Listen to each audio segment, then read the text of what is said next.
Hello, welcome back to the afternoon session. I'm going to give you a quick introduction to our lightning talk presenters. The first talk is going to be about the iFrame project into establishing a national framework for research data management. This will be presented by Armin Straub, Research Data Manager at the University of Limerick. This will be followed by APCs in the Wild. Who gets our money and can we really afford this? By Dublin? Donna Devlin, Scholarly Communications Librarian at University College Cork. Then it will be followed by Open Educational Practices in Open Research, Synergies and Impact by Marta Bustillo, Digital Learning Librarian at UCD. Then we have a fourth and a fifth talk, Making Visible the Invisible, Open Research to Expose Global Profit Sharing, Inequality and Corporate Power by Lakshmi Menon, PhD researcher at UCD, and Building Synergies for Open Research, Development of a National EOSC Node for Ireland, Jenny O'Neill, Research Engagement Officer at HEANet.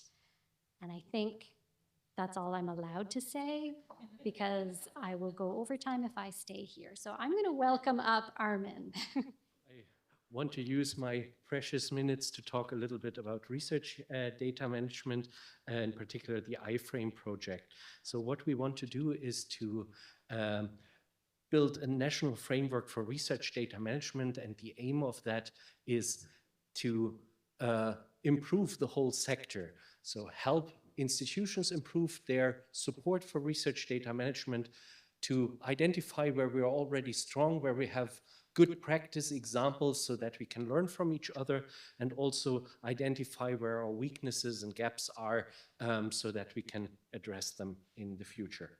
So in order to do that, we have developed and also published a maturity model that investigates institutional service provision for research data management. What we were doing with, or we are currently doing with this, is we are going with this maturity model around to Irish universities and have a look at their service provision for research data management. And we are looking granularly at all stages of the research data life cycle, and then also always putting on the lens of different dimensions. So we're looking at policies, practices, and documentation. We're looking at the technological infrastructure that is there to support these areas, and we're looking at the human capacity. So we have basically 18 areas of concern, and we're looking at that, and we're looking how well that is developed in a certain institution. But we are not only doing this to give people a number in a certain area, like a school report. We are also looking at the quality of the service and ideas on what works well in certain areas, so that we have kind of lots of best practice examples that can learn from each other. And these things will build the basis for a national report and then the framework with its recommendations. So far, we have reports on 7 universities, but it's an ongoing thing, and we will have more, so the numbers will change, but certain patterns we can already see, and I want to give you a glimpse of what we've found so far. So looking at policies and documentation, we can say that all the universities we looked at have some form of policy for RDM, maybe not as a specific policy, but covered by other policies as well. What we noticed is that certain areas of the research life cycle are not covered, like the funding phase or the evaluation phase of research. So we're having scope on both ends to do more. Thinking about good examples and how we can improve the maturity of our policies is to integrate research data management more and better with other policies and other university procedures. And we found a couple of nice examples where institutions are already doing this in a really interesting and good way. And hopefully we can learn from this and make this a wider practice across the sector. So just one example, integrating this with ethics procedures, or integrating this with, or making data management plans a requirement for PhD students, and involving supervisors in reviewing this. So these kind of integration as a way forward. Looking at the technological environment,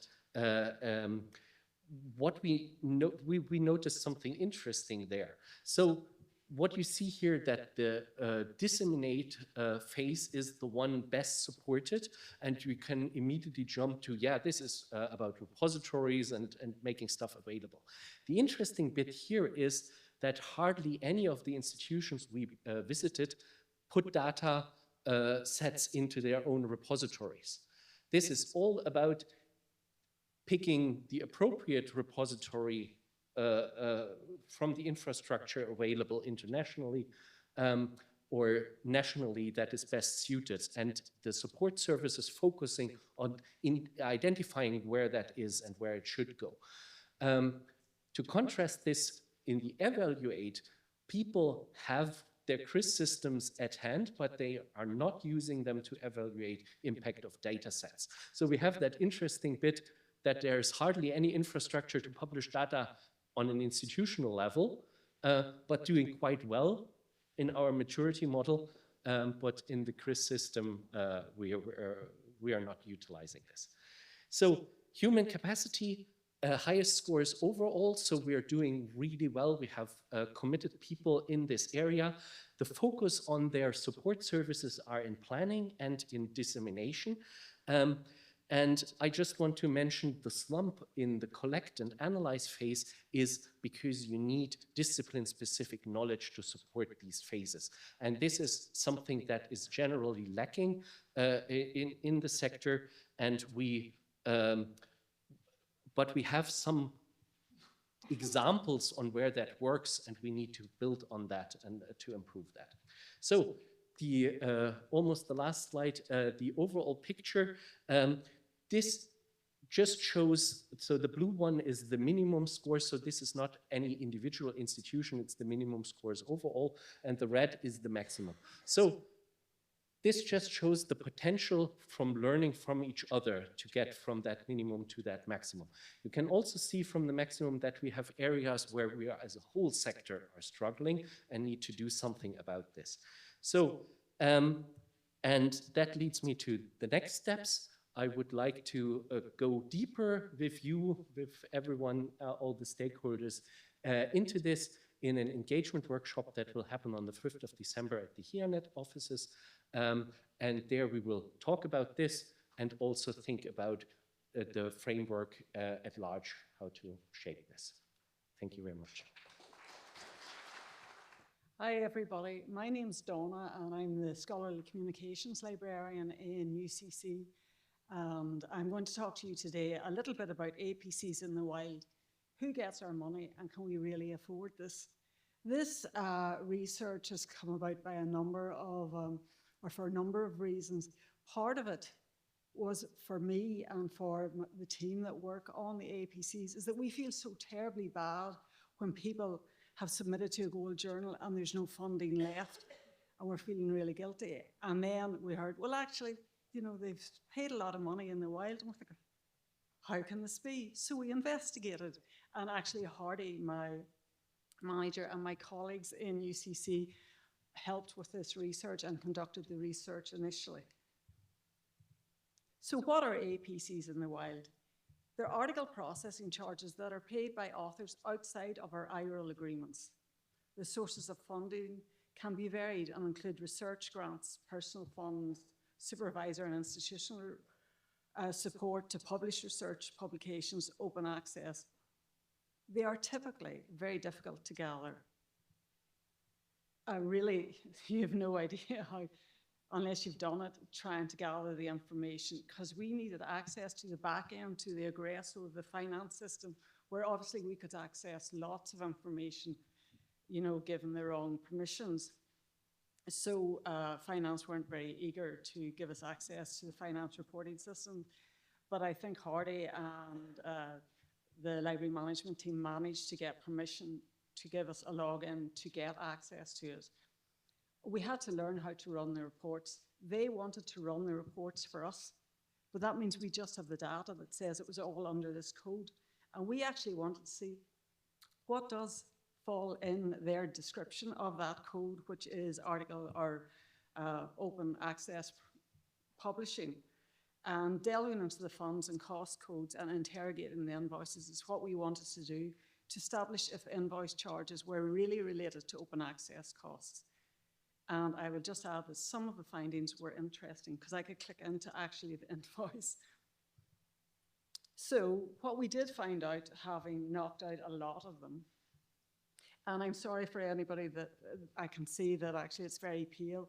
This is over a 4-year period, the amount of money that's paid in the wild.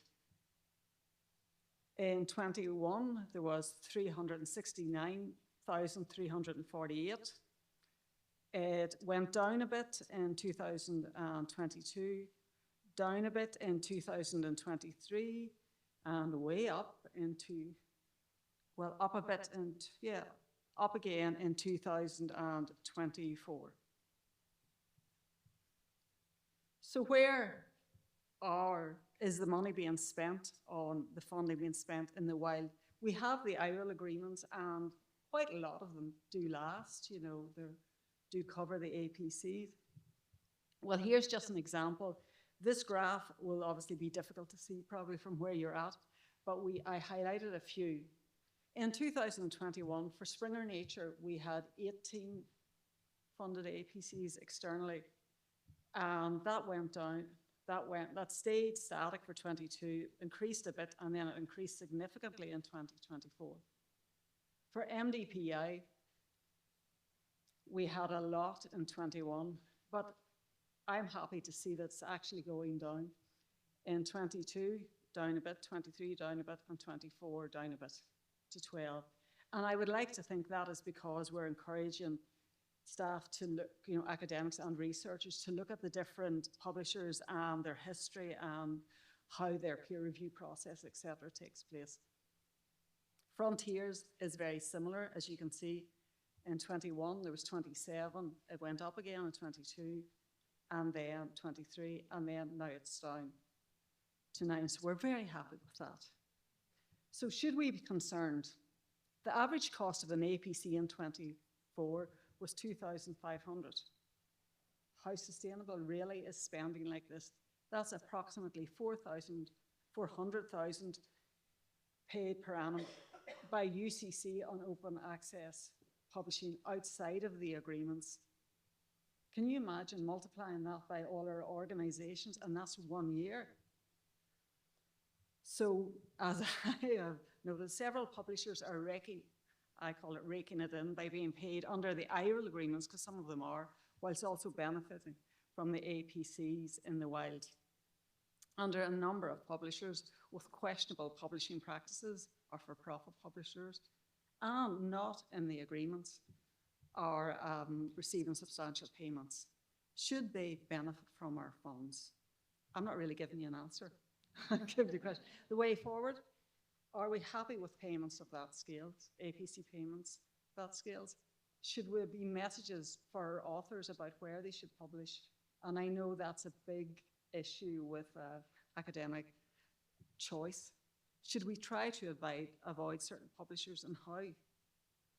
And maybe we should act jointly as a sector to compare the data and recommend actions. Thanks for listening. Hello, everyone. As Beth said earlier, I am Marcia Bustillo. I am a digital learning librarian at University College Dublin Library, and I am also the lead for open education in the library and a member of the European Network of Open Education Librarians. So that's my hat that I'm wearing today. And what I'm doing is a very soft call for action.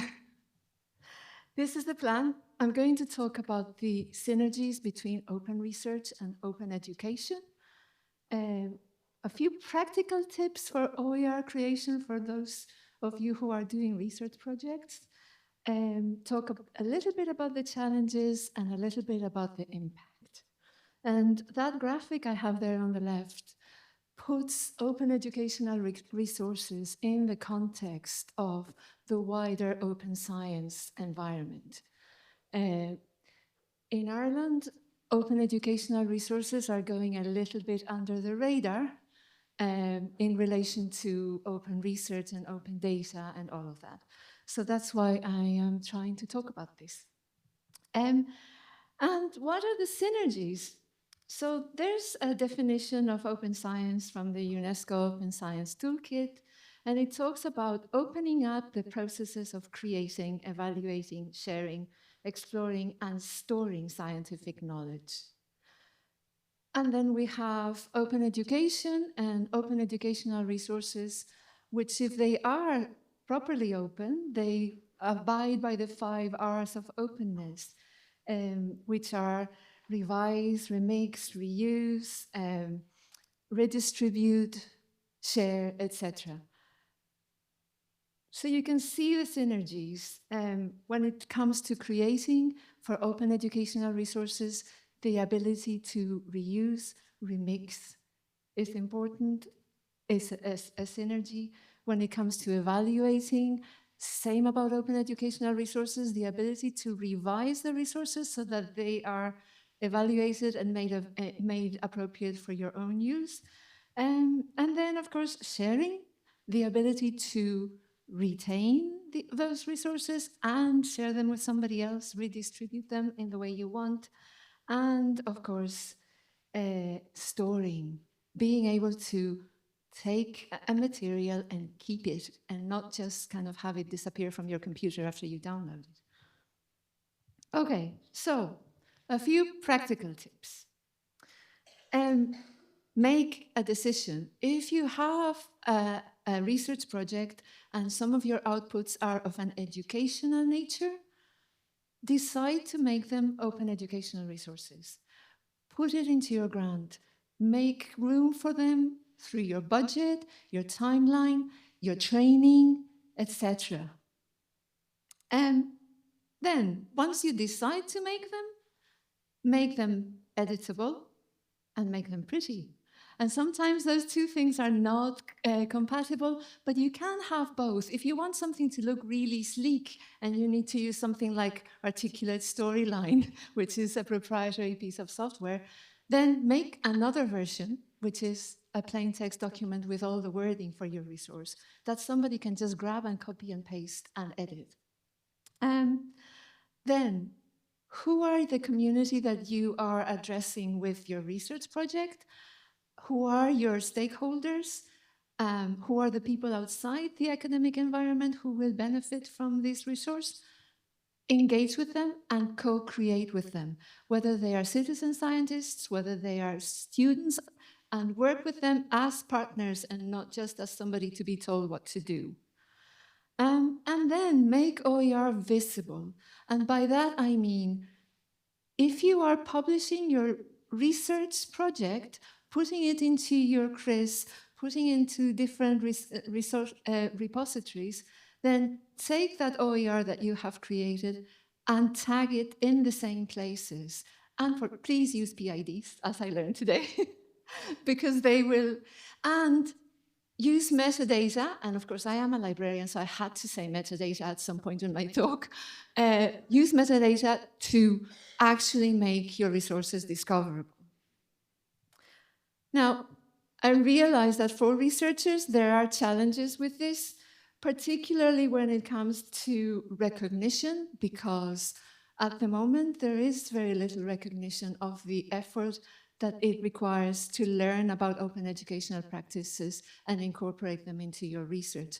But things are changing, particularly at European level. So think that things will change and make it possible. Use policy to make it possible to recognize these kinds of efforts, particularly by broadening research assessment so that they are included. Then, in terms of authority, again, I know authorship is a problem with open educational resources if you are reusing somebody else's or somebody else is reusing yours. But the more you promote them, the more you link them in proper subject repositories and other repositories, the more it becomes clear that it is your authorship, and whoever reuses it will not be able to reuse it without giving you credit. And then finally, skills acquisition. This needs to come at policy level and in institutional level. But as a librarian, I can tell you that there are many libraries who are supporting skills acquisition for open educational resources. Contact your library and find out if somebody can train you in the use of these. And finally, the impact. There's impact for researchers, for your project, because you give it more profile for yourself, but also because very often, once you make an open educational resource that comes from a research project, that makes the project more sustainable into the future. And then impact for institutions, responsible use of public funds, enhanced institutional profile, and sometimes compliance with funders, because funders are starting to ask for educational materials to be made available as open educational resources. So I'm just asking you, think about it. If you are creating an educational resource, make it open. And contact me if you have questions. Good evening, everyone. I am Lakshmi. I am a PhD researcher at UCD, and I'm currently working on the ERC-funded project named Democracy Challenge. So our project, it explores one big question, like how can open research expose the hidden dynamics of global corporate power? And the title of my talk, Making Visible the Invisible, captures what we do, what we aim to do, like turning the hidden corporate and financial data into public knowledge. So around the world, the multinational corporations, especially the tech and the pharma sectors, they shift profits to minimize their tax liability. And these practices, they rely on legal loopholes, shell companies, and complex intellectual property structures. And the result is that profits move, but accountability just disappears. Policymakers and citizens, they rarely see how this happens because these methods, like these networks, are buried in dense disclosures and closed databases. So our project, they basically take on this invisibility, and we want to show, map, and explain how these financial flows work and why they matter for the democracy. Why does it matter? Because profit shifting, it amplifies inequality and it weakens democracy. And every time when profits are booked in low tax jurisdictions, the governments, they just lose revenue that could have supported public services like health, education, or housing. And when ordinary citizens pay taxes and when corporations don't, it erodes the trust in the fairness of institutions. So, what's hidden in financial structures isn't just about numbers, it's about who bears the cost of global inequality. And our project tackles this by applying open research principles to closed financial data. We transform the inaccessible financial data into interactive, transparent, and reusable tools that anyone can explore. And in doing so, we turn open science into a form for democratic accountability. And we invite everyone to explore our work and learn more by visiting our website here, democracychallenge.com. And our project, it's led by Professor Aiden with rest of our team members. We are kind of an interdisciplinary team combining political economy, law, economics, and data science. And this mix actually allows us to connect the dots between financial data, corporate structures, and public policy. So our guiding motto is from hidden data to public insight. We use FAIR principles to ensure that our outputs can be explored, verified, and they can be built upon. Open research for us, it's not just a technical idol, it's a democratic practice. And in this field, when the data sits behind paywalls, like open research, turn private information into public knowledge. And when we make the data open, we give journalists, policymakers, and citizens the power to interpret the evidence that's usually locked behind the corporate systems and paywalls. And by the end of this project, we'll deliver an open, annotated 35-year corpus of 10K filings of S&P 500 companies, focusing mainly on tax and risk disclosures, an interactive corporate map which shows how IP and profits, how they move across jurisdictions, public blog posts and explainers that translates the technical findings into accessible insights for journalists, citizens, and policymakers. And finally, an important thing, an open source code for reproducibility so others can test, reuse, or even extend our analysis. And all of these will be archived in Zenodo and DRI, like ensuring long-term preservation. So here you can see a glimpse of our outputs, some interactive maps that make complex ownership structures easy to explore, and the blog post written by our team members where we communicate our insights, finding, and analytical work to the public. And these are designed not just for researchers but also for the public, so anyone can actually follow the evidence and see it. To conclude, by making the hidden corporate practices visible through open data and transparent methods, our project, Democracy Challenge, turned research into a tool for democratic accountability. And our work, it aligns with the UNESCO recommendation on open science and Ireland's National Action Plan for Open Research, both of which sees research as a public good. And we show that open science can illuminate areas once dominated by secrecy and inequality, because when you open the data, you open the possibility of a fairer policy. And thank you, and please visit our website or scan the QR code to explore our work. And if you have any questions, please do contact us. And I promise that our data visualizations are much more colorful than the topic suggests. Thank you.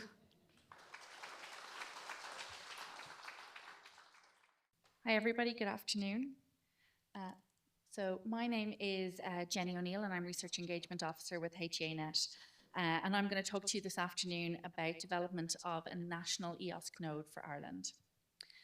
So EOSC stands for the European Open Science Cloud, and the EOSC Federation aims to provide Europe's researchers with the necessary digital resources to conduct research within and across disciplines and borders, according to the principles of fair data and open science, in a trustworthy and secure environment. So that's a big, long sentence, but I think it's encapsulated a lot of the themes that we've been talking about so far today. This is going to be done by putting in place a so-called system of systems, and that's kind of illustrated by these nodes and connections between the nodes on the screen. So the system of systems will have an appropriate organizational and operational structure between institutional, regional, national, and European data repositories, research infrastructures, and other scientific service providers federated into a network of nodes. So an EOSC node will typically be formed by multiple research institutes, universities, or other stakeholders with a common geographical or thematic scope. And the goal of the EOSC Federation includes enhanced access to and use of digital resources, improved efficiency and higher impact of investment in research, improved research integrity, increased robustness and trustworthiness, and increased data sovereignty as well. So the EOSC EU node is the first node of the European Federation, and this has been provided by the European Commission. So this gives you researchers across Europe access to the different services that are seen on the screen there. I don't have time to go into all of them in my 5 minutes, but it gives a range of tools and services, including file sync and share, interactive lab notebooks, large files and bulk data transfer, virtual machines, and other containerized platforms. So at the moment, there are 13 additional candidate nodes, which will be connected to the Federation by the end of the year.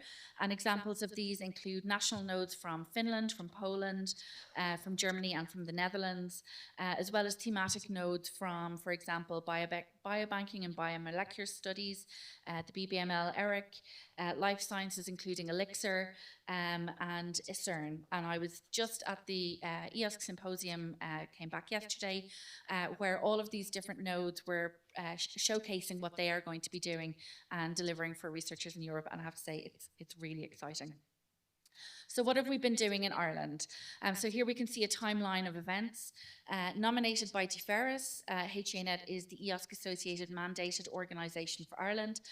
So following NORFest in 2023, DFERIS asked us to investigate what Ireland would need to do to create an EOSC Ireland node.